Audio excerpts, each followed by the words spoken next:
რა მოუტანა ფარიკაობაში მსოფლიო ჩემპიონატმა ჩვენ ქვეყანას, მოდით ჯერ ამით დავიწყოთ საუბარი. მოგესალმებით, მადლობას მოგიხდით, რომ ინტერესდებით და თქვენ გვერდში გვედექით ფარიკაობას მთელი 2 კვირის განმავლობაში, ამისთვის დიდი მადლობა რუსთავიორს.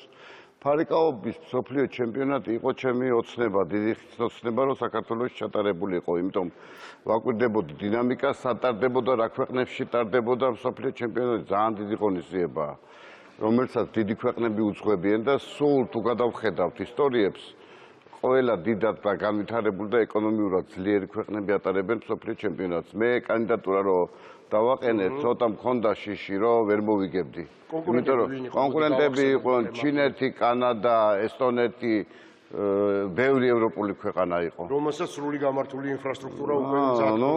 მათი მონდომება კრახით დასრულდა. ვაჯობეთ დიდ ქვეყნებს ვაჯობეთ. ეს ჩემი პირადი დამსახურებაა თქო ვერ ვიტყვი, ეს მთელი ფედერაციის დამოუკიდებელი საქართველოს ისტორიაში პირველები ვართ ისტორიული მსოფლიო ჩემპიონატი იყო, იმიტომ ოლიმპიურ სახეობებში არ ჩატარებულა მსოფლიო ჩემპიონატი. მოპოვების დროს უკვე ამაყი ვიყავი რომ მოვიპოვე.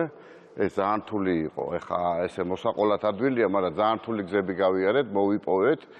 რა თქმა უნდა, მთავრობის გარანტიის გარეშე ჩვენ არავინ არ მოგცემდა მსოფლიო ჩემპიონატს, მთავრობამ გარანტია გაცა, გვერდში დაგვიდგა და მადლობა მათ ამისთვის.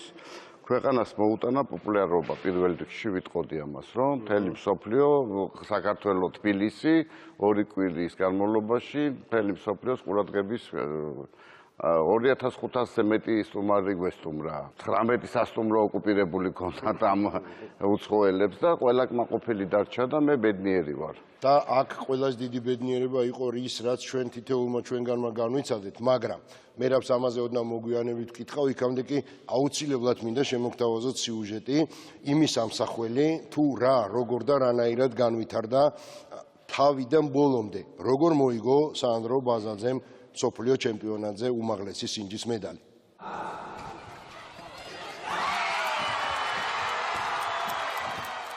პირველი ქართველი მოფარიკავე, რომელიც მსოფლიო ჩემპიონი გახდა და ოქროს მედალი მოიპოვა, ეს სანდრო ბაზაძეა. დაბრკოლებების მიუხედავად ბაზაძემ ყველაფერი გააკეთა და საქართველოს ოქროს მედალი შემატა. მან ფინალურ ორთაბრძოლაში ფრანგი ჟან-ფილიპ პატრისი დამაჯერებლად 15-9 დაამარცხა. იქამდე კი ქართველმა ზედიზედ 5 ორთაბრძოლა დამაჯერებლად მოიგო.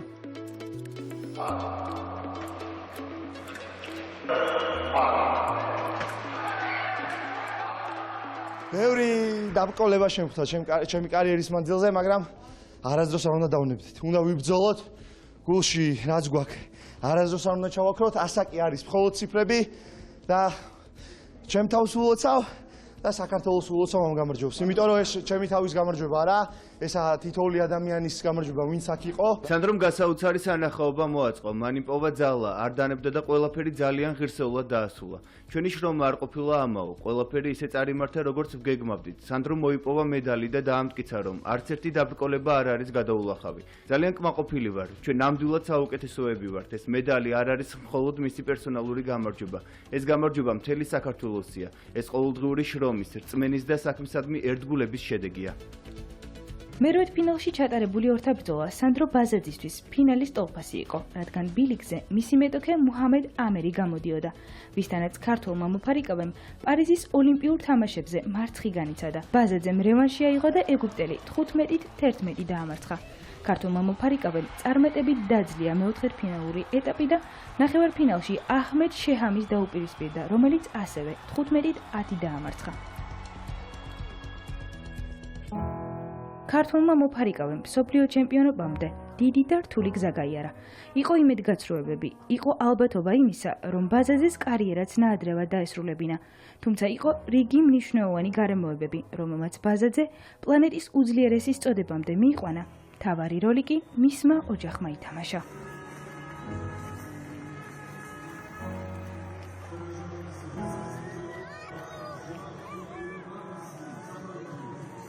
ძალიან გახარებული ვარ, შვილი გამიხდა მსოფლიო ჩემპიონი. სანდრო ბევრჯერ გახდა ჩემპიონი, მაგრამ მსოფლიო ჩემპიონობა, მაინც მსოფლიო ჩემპიონობა საკუთარ კედლებში, საკუთარ ქვეყანაში გაახარა მთელი საქართველოს, მთელი მსოფლიო ელიტა აქ არის და მან აჩვენა ის, რაც უნდა ეჩვენებინა. სანდროს ქონდა მეორე ადგილი აღებული მსოფლიო ჩემპიონატზე, ქონდა მესამე ადგილი კომპლექტისთვის აქდა პირველი ადგილი და ეს მან შეძლო გააკეთა. სანდრო იყო ჩემთვის ყოველთვის ჩემპიონი და დღეს უკვე მთელი მსოფლიოსთვისაც ჩემპიონი გახდა.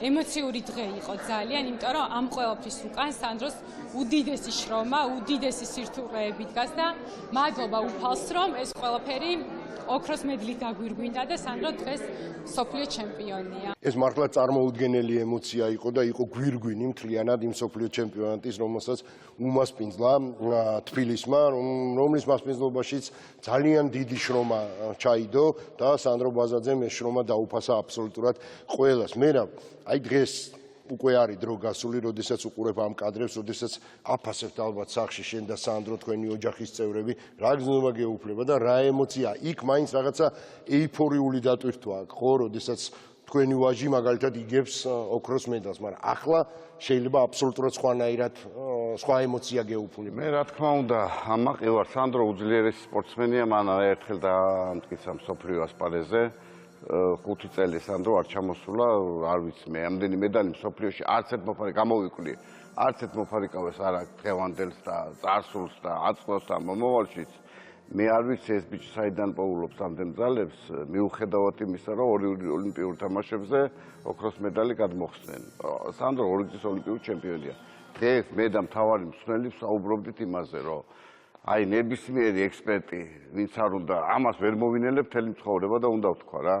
ნებისმიერი ექსპერტი, ვინც არ უნდა დაჯდეს და განიხილონ, რომ მას მოგებული ქონდა ეს ფინალის შესასვლელიც და ფინალის და ყველაფერი. ოლიმპიურ თამაშებზე. აუცილებლად მოგებული ქონდა. მე ამ ხალხს ავალაპარაკებ, საიდან და რატო გაკეთდა ეს. ეს თემა მე მგონი ბაზაზე. იმიტომ ეს ბოლომდე გამყვება, იმიტომ რომ შვილია ჩემი და როგორ აწამეს არავის არ ვაპატიებს სიმართლე გითხრათ ამ წამებას. თბილისში იმიტომ გავაკეთებ სოფლიო ჩემპიონატი, ერთადერთი ის მინდოდა სანდროს ეჩვენებინა, რომ ის ვინ არის სინამდვილეში. მე არ მიხმარები ვარ მან არც ერთ აგდებს 6-ვე ბრძოლა, მან მოიგო სუფთად, უფრო მეტიც შეიძლებოდა. მე დასაწყისში ვთქვი, რომ ის 50 დარტყმაზე მეც არ მიიღებს ხო და ზუსტად ისე ასრულდა, როგორც მე ვთქვი, ძალიან დამაჯერებლად მოიგო, 14-14 არ ქონია ანგარიში და დაძაბული ორთაბრძოლა არ ყოფილა პირიქით. ეგვიპტელ სპორტსმენთან იქ ორი დარტყმა საეჭვო არის და ვნახე რაც იყო იქ სინამდვილეში. მე ძალიან ამაყი ვარ, რომ მან შეძლო და გადალახა ეს ბარიერი. ორი სანდრე მან იგივე ტურნირი მოიგო პრინციპში, უბრალოდ მსოფლიო თასი ერქვა ესპანეთში. ის დაუბრუნდა ფარიკაობას. და დაუბრუნდა ძალიან ძლიერად რა. მისი ადგილი დაიჭირა, ის პირველი ნომერია, მსოფლიო ჩემპიონია და ეხლა მთავარი ჩვენი მიზანი არის ოლიმპიურ თამაშებზე, რაც არ უნდა ცუდი მსაჯები იყვნენ, ის უნდა მივიდეს მენტალურად, ფიზიკურად, ტექნიკურად, ყველანაირად გზად, რომ და ეს აუცილებლად იზავს. მე ვიცი ჩემი შვილის ვინ არის და რა ამოძრავებს და რა მიზნები აქვს და მე ხელშეუწყობ, რომ ის მოემზადოს წყნარად, თავისუფლად და მან თავის ოცნებები აიხდინოს. კი ბატონო, მე რა ვეხე ჩვენ ვიმყოფებით დარბაზში და ამ დარბაზში არ მიმდინარეობს სასწავლელი პროცესი და ამას აქ ერთი მიზეზი იცით რომ სასწავლო პერიოდი დაიწყო, სწავლა დაიწყო საჯარო სკოლებში, კერძო სკოლებში და შესაბამისად ბავშვების სავარჯიშო პროცესი დაიწყება დაახლოებით 1-2 საათში. რატო გავაკეთე ამაზე აქცენტი? მე მინდა კითხო, სანდრო ბაზაძის სოფლიო ჩემპიონატზე მოპოვებულმა ოქრომ და ზოგადად სოფლიო ჩემპიონატის მასპინძლობამ მოუტანა თუ არა ზრდა ინტერესი სპორტის ამ სახეობას? მაშა, რა თქმა უნდა, კარგი კითხვა დამისვით ძალიან. მომართვიანობა არის ძალიან დიდი. ჩემი ტელეფონები არის მითითებული, გამოვაცხადეთ. ანუ ძალიან ბევრი ბავშვი და მე ვფიქრობ, რომ ამ დარბაზში არ დაეტევიან რა. მე პირადად 50 მშობელმა დამირეკა და მე ვაკვალიანებ რა არის ეს ფარიკაობა თან უხსნი. ფარიკაობა მარტო სპორტი არ არის, აქ გონებრივად ბავშვს ეხმარება განვითარებაში, სწრაფაზროვნებაში და ძალიან ბევრი პრიორიტეტები აქვს ჩვენს სპორტის სახეობას, სწავლა უცხოეთში, ნებისმიერ უნივერსიტეტში მსოფლიოს მასშტაბით, უფასოდ. ძალიან ბევრი ჯამთელობა პირველ რიგში რა და ბავშვის სპორტში არ ჩადმა ჯამთელი ცხოვრების წესი და ძალიან დიდი მომართვიანობაა და მე ვფიქრობ აქ არ დავეტევით და უკვე ვიწყებ ფიქრს რომ ძალიან დიდი კომპლექსი ავაშენო საქართველოში და მიმდინარეობს მოლაპარაკებები მთავრობამ მაგარი კანონი გამოცა რომ მიწა უფასოდ ინვესტორებს და მე ვფიქრობ, რომ ფარიკაობა ახალ კერას შეიქმნის. მეც ასე წამს, კერაც ახალი იქნება, დარბაზიც იქნება, ინტერესის გაცილებით მეტი იქნება, თუმცა ეს ინტერესი კიდევ უფრო გაიზრდება მას შემდეგ, რაც ბაზაზე დაბრუნდება შემდეგი ოლიმპიური თამაშები. აუცილებლად დაბრუნდება და ძალიანძლიერად დაბრუნდება და ამ წეხან კარგი კითხვა დამისვით, რა მოუტანა საქართველოს ევროპის ჩემპიონატი. კი ბატონო. მომავალ წელს პატარა ასაკი ჩვენ მომდევნო თაობა მოგდით ძალიან ძლიერი არანაკლები სანდროზე ევროპის ჩემპიონატი 42 ქვეყანას ვიხილავთ თებერვლის თვეში საქართველოში ეს ქვეყანა წაადგება როგორც ეკონომიური განვითარებისთვის ასეც ცნობადობისთვის